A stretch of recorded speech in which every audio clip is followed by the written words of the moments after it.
दोस्तों नमस्कार, प्रणाम, अभिवादन स्वीकार करें। शुरू करते हैं मोदी कैबिनेट के फैसले।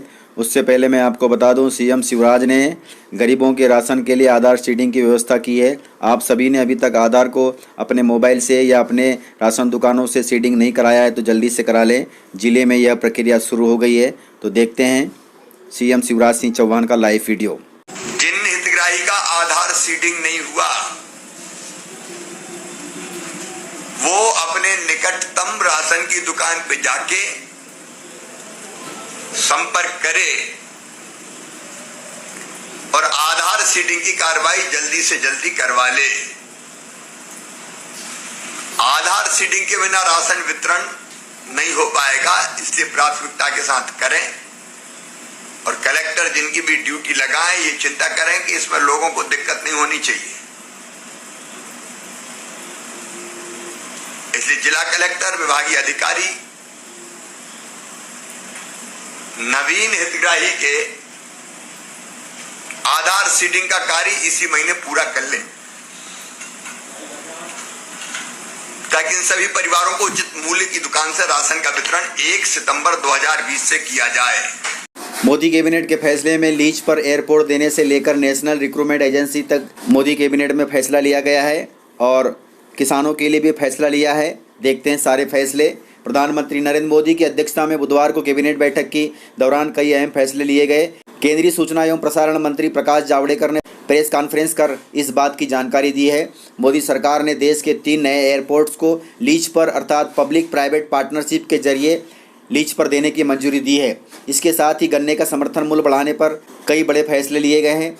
पहला जो फैसला है, केंद्रीय मंत्रिमंडल में पब्लिक प्राइवेट पार्टनरशिप अर्थात पीपीपी के माध्यम से जयपुर, गुवाहाटी, तिरुवनंतपुरम में हवाई अड्डों को लीज पर देने के प्रस्ताव को बुधवार को मंजूरी दे दी गई है।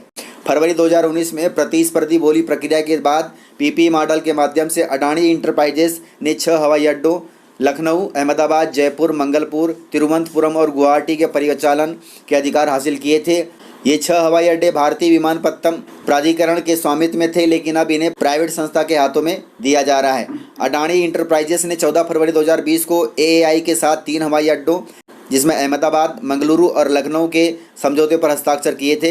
केंद्रीय पर्यावरण मंत्री प्रकाश जावड़ेकर ने कहा कि मंत्रिमंडल ने पीपीपी मॉडल के माध्यम से जयपुर, गुवाहाटी, तिरुवनंतपुरम हवाई अड्डों को लीज पर देने के प्रस्ताव को कैबिनेट में मंजूरी दे दी गई है।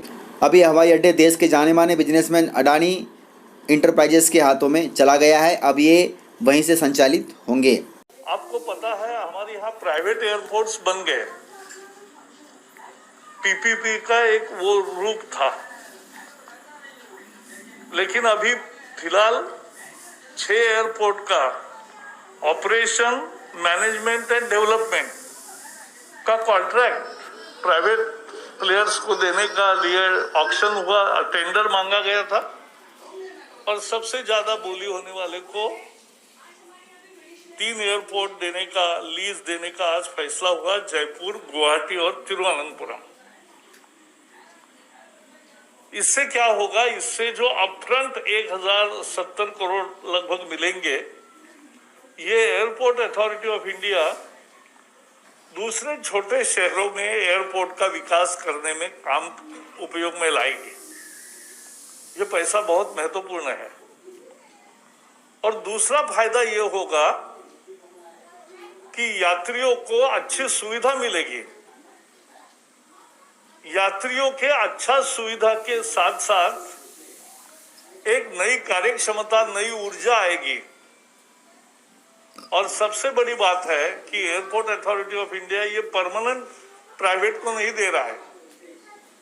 ये 50 साल वो चलाने के बाद फिर से एयरपोर्ट ऑफ इंडिया को ये एयरपोर्ट्स वापस मिलेंगे। अगला जो फैसला है, नेशनल रिक्रूटमेंट टेस्ट अर्थात जो भी अब भर्तियां निकलेगी उस भर्तियों में ज्वाइनिंग से पहले आपको एक परीक्षा देनी होगी। सरकार ने फैसला लिया है और यह फैसला सभी गवर्नमेंट जॉब में लागू होगा। केंद्रीय मंत्री प्रकाश जावड़ेकर ने इसका ऐलान करते हुए कहा कि आज नौकरी के लिए युवाओं को बहुत परीक्षाएं देनी पड़ती है। यह सब समाप्त करने के लिए नेशनल रिक्रूटमेंट एजेंसी अब कॉमन एलिजिबिलिटी टेस्ट लेगी, जिससे युवाओं को फायदा मिलेगा। गौरतलब है कि केंद्रीय वित्त मंत्री निर्मला सीतारमण ने वित्त वर्ष 2020-21 में सरकारी नौकरियों के लिए नेशनल रिक्रूटमेंट एजेंसी बनाने के प्रस्ताव की घोषणा की थी। यह कंप्यूटर बेस्ड ऑनलाइन परीक्षा होगी। अब हर जिले में इसके लिए सेंटर बनाए जाएंगे। भारत के सभी जिलों में इसके लिए सेंटर बनाए जाएंगे और वहीं से गवर्नमेंट जॉब में भर्ती के पहले एक परीक्षा होगी जो भर्ती के लिए सहायक हो सकती है। सरकार के सचिव श्री चंद्रमौली ने कहा कि केंद्रीय सरकार में लगभग 20 से अधिक भर्ती एजेंसियां हैं। अभी हम केवल 3 एजेंसियों की परीक्षा कॉमन कर रहे हैं। समय के साथ हम सभी भर्ती एजेंसियों के लिए कॉमन एलिजिबिलिटी टेस्ट करेंगे। उसके बाद यह व्यवस्था सभी भर्तियों में लागू हो जाएगी। अगला जो फैसला है किसानों के लिए है। मोदी कैबिनेट ने गन्ने का उचित एवं लाभकारी अर्थात MRP 10 रुपये बढ़ाकर 285 रुपये प्रति कुंटल कर दिया है।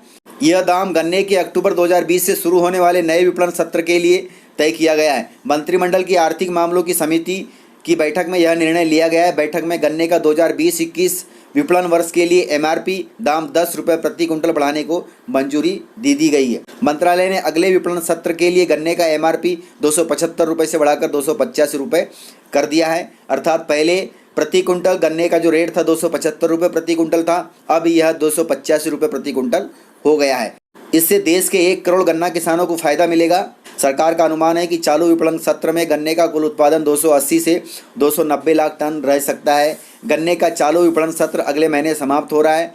पिछले साल 2018-19 में देश में 331 लाख टन गन्ने का उत्पादन हुआ था, जहां महाराष्ट्र और कर्नाटक में गन्ने की खेती में कमी आने से चालू विपणन सत्र में उत्पादन कम रहने के अनुमान है। इसलिए सरकार ने गन्ने की समर्थन मूल्य में वृद्धि की है। अब 285 रुपये प्रति कुंटल के हिसाब से आपको बाजारों में गन्ना मिल जाएगा, तो अच्छी बात है। अगला जो फैसला है, राज्य की डिस्को MS को राहत देने के लिए पावर फाइनेंस कॉर्पोरेशन और रूरल इलेक्ट्रिफिकेशन कॉर्पोरेशन इनको वर्किंग कैपिटल 25% आदि लोन देने का जो अधिकार था वो इस साल वर्किंग कैपिटल लिमिट से ऊपर मिलेगा।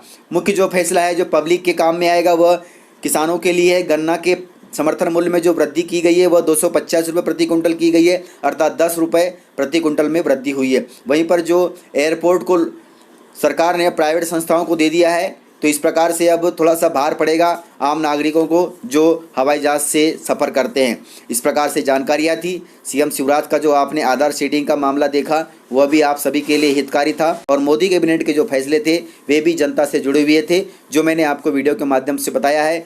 यदि आपको जानकारियाँ पसंद आई हो तो वीडियो को लाइक जरूर करिएगा और इसी प्रकार की खबरें आप वेबसाइट पर भी देख सकते हैं। वेबसाइट है kisankhbar.in, तो जरूर देखिएगा। तो आज के वीडियो में इतना ही। मिलते हैं सर अगले वीडियो के साथ, तब तक के लिए जय हिंद जय भारत।